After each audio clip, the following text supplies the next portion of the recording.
आइए जानते हैं झारखंड की 25 बड़ी खबरों को सिर्फ 10 मिनट में। पर अभी तक आप इस वीडियो को लाइक नहीं किए हैं तो कर दें और इस चैनल को सब्सक्राइब कर लें। भारत दक्षिण अफ्रीका वनडे से पहले रांची में खिलाड़ियों का जमावड़ा, जेएससीए ने तैयारियां तेज की। 30 नवंबर को होने वाले भारत दक्षिण अफ्रीका वनडे मैच से पहले टीम इंडिया के खिलाड़ी रांची पहुंचने लगे हैं। सोमवार को अर्शदीप सिंह और हर्षित राणा एयरपोर्ट पहुंचे, जहां फैंस ने उनका गर्मजोशी से स्वागत किया। खिलाड़ियों की सुरक्षा और होटल तक यात्रा के लिए विशेष बंदोबस्त किए गए हैं। जेएससीए उपाध्यक्ष संजय पांडे के मुताबिक अगले 24 घंटों में दोनों टीमों के और खिलाड़ी रांची पहुंच जाएंगे। प्रैक्टिस सेशन का शेड्यूल जल्द जारी किया जाएगा।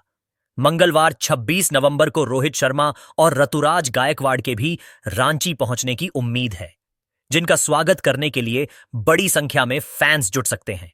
जेएससीए स्टेडियम में मैच को लेकर पिच, आउटफील्ड, सुरक्षा, पार्किंग और दर्शक सुविधाओं की तैयारियां अंतिम चरण में हैं। भारी भीड़ की संभावना देखते हुए सभी व्यवस्थाएं मजबूत की जा रही हैं। भारत इस अहम मुकाबले में घरेलू जीत का सिलसिला जारी रखना चाहेगा, जबकि दक्षिण अफ्रीका रांची की पिच पर मजबूत प्रदर्शन की तैयारी में है। खिलाड़ियों के लगातार आगमन से शहर में क्रिकेट का उत्साह चरम पर है।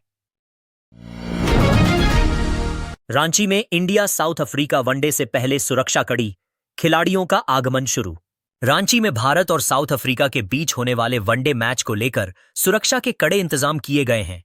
एयरपोर्ट से होटल रेडिसन ब्लू तक पुलिस और ट्रैफिक जवानों की तैनाती कर दी गई है। भारतीय टीम के कई खिलाड़ी मंगलवार से ही रांची पहुंचने लगे हैं।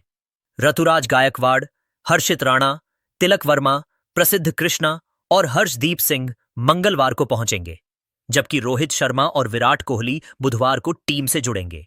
दोनों टीमों के अन्य खिलाड़ी 27 नवंबर को रांची आएंगे और 28-29 नवंबर को स्टेडियम में प्रैक्टिस करेंगे। खिलाड़ियों की आवाजाही के लिए विशेष रूट तय किया गया है और कारकेड सुरक्षा भी मुहैया कराई गई है।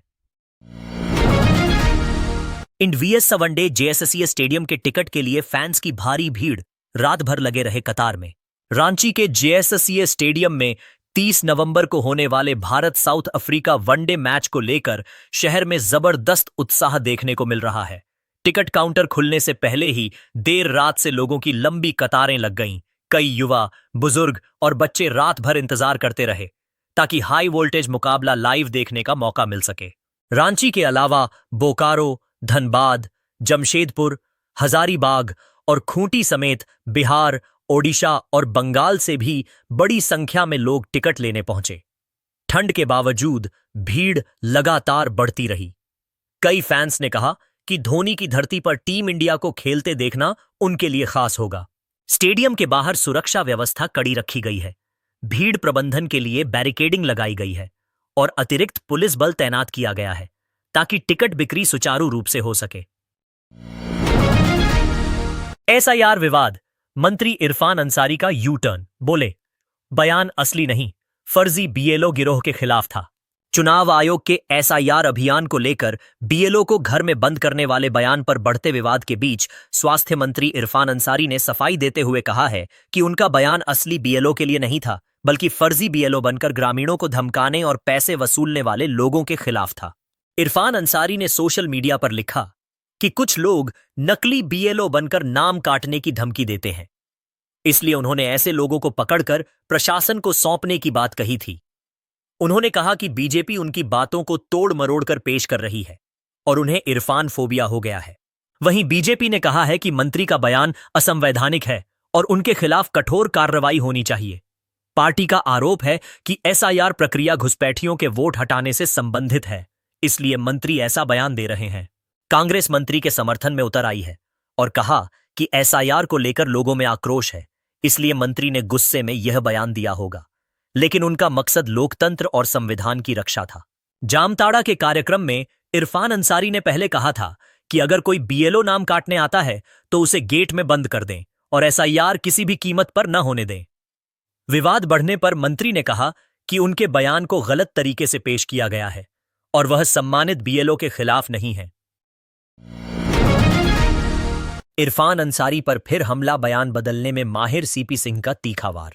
एसआईआर को लेकर दिए गए विवादित बयान के बाद स्वास्थ्य मंत्री इरफान अंसारी एक बार फिर निशाने पर हैं। चुनाव आयोग ने जामताड़ा प्रशासन से रिपोर्ट मांगी है, जिसके बाद उन पर कार्रवाई की संभावना बढ़ गई है। मंत्री ने अपने बयान से पीछे हटते हुए बीजेपी पर दुष्प्रचार का आरोप लगाया है।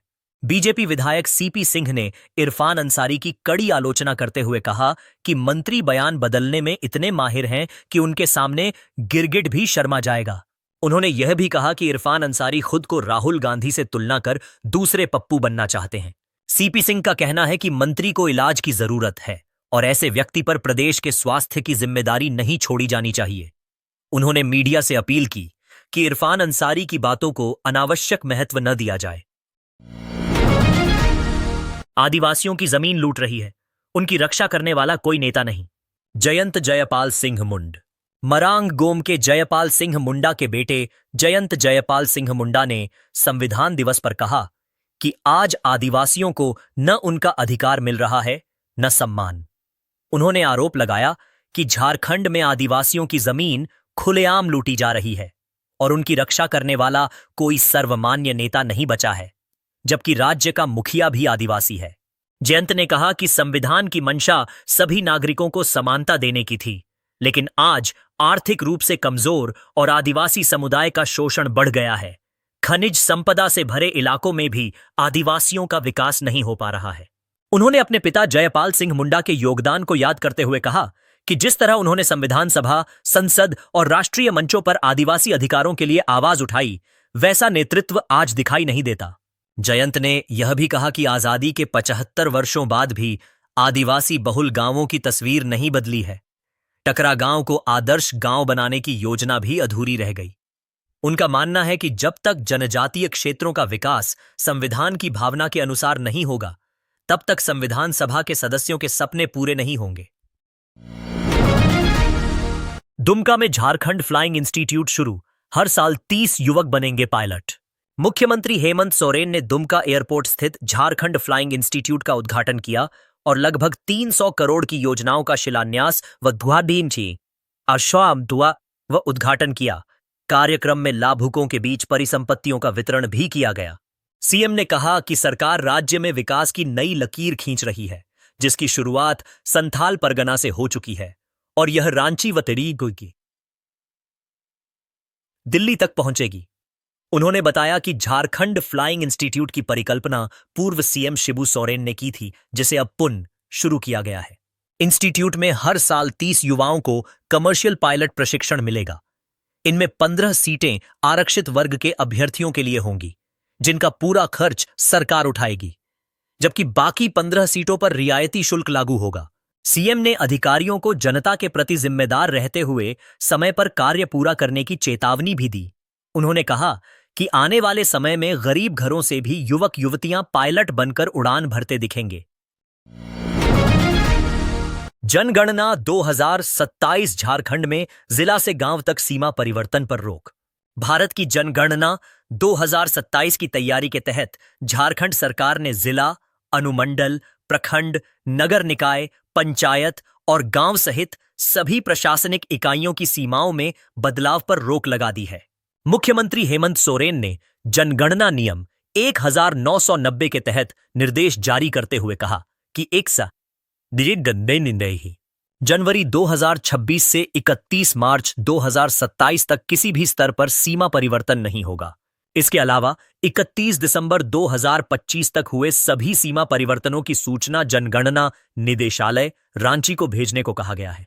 केंद्र सरकार ने हाल ही में जनगणना की संदर्भ तिथि 1 मार्च 2027 तय की है, जबकि लद्दाख, जम्मू कश्मीर, हिमाचल और उत्तराखंड के कुछ क्षेत्रों के लिए यह तिथि 21 अक्टूबर 2026 रखी गई है। इस बार जनगणना पूरी तरह डिजिटल होगी और नागरिकों को स्वयं गणना का विकल्प भी मिलेगा। 2027 की जनगणना में पहली बार जातिगत गणना भी शामिल होगी। लगभग 34 लाख गणनाकर्मी इस प्रक्रिया में हिस्सा लेंगे, जो 2 चरणों हाउस लिस्टिंग और जनसंख्या गणना में पूरी की जाएगी। हजारीबाग पहली बार करेगा कूच बिहार ट्रॉफी की मेजबानी। झारखंड केरल का मैच 8 से 11 दिसंबर। हजारीबाग को पहली बार बीसीसीआई की घरेलू कूच बिहार ट्रॉफी की मेजबानी मिली है।